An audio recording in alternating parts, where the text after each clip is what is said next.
भारतीय सेना दुनिया की चौथी सबसे ताकतवर सेना है। करीब 14 लाख एक्टिव सैनिकों के साथ मुख्य रूप से भारतीय नागरिकों पर आधारित यह सेना है। लेकिन क्या आप जानते हैं कि नेपाल के अलावा कुछ अन्य देशों के लोग भी भारतीय सेना का हिस्सा बन सकते हैं? हैरानी की बात है ना।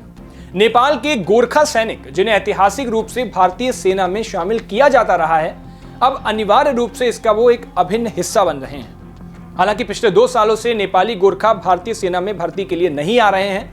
नेपाल के अलावा भूटान के नागरिक भी भारतीय सेना में भर्ती हो सकते हैं।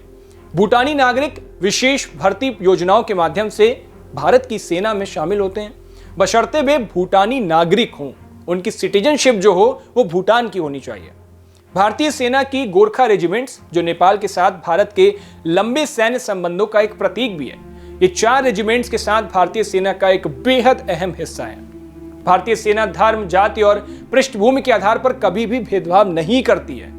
इसमें हिंदू, मुस्लिम, सिख, ईसाई, जैन, पारसी सहित सभी धर्मों के लोग शामिल होते हैं और सबको लिया जाता है।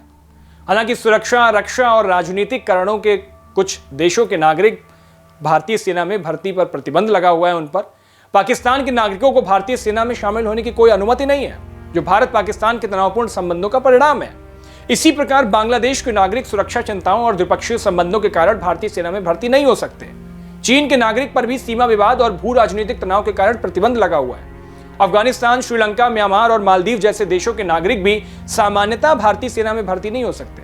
हालांकि अफगानिस्तान के भारतीय मूल के व्यक्तियों पर कुछ शर्तों के साथ विचार किया जा सकता है, उसमें कुछ प्रावधान हैं। इसके अलावा यूरोप, अफ्रीका, अमेरिका के लोग भी तब तक भारतीय सेना में शामिल नहीं हो सकते जब तक कि वे जो कुछ विशिष्ट शर्तें हैं उनको पूरी ना कर लें। इतनी सीमाओं के बावजूद भी भारतीय सेना अपने समर्पण और विविधता के लिए हमेशा जानी जाती रही है। भारतीय सेना के बारे में आपकी क्या राय है, हमें कमेंट बॉक्स में जरूर बताइएगा। देश और दुनिया की बाकी ऐसी तमाम खबरों के लिए देखते रहिए भारत एक्सप्रेस। शुक्रिया।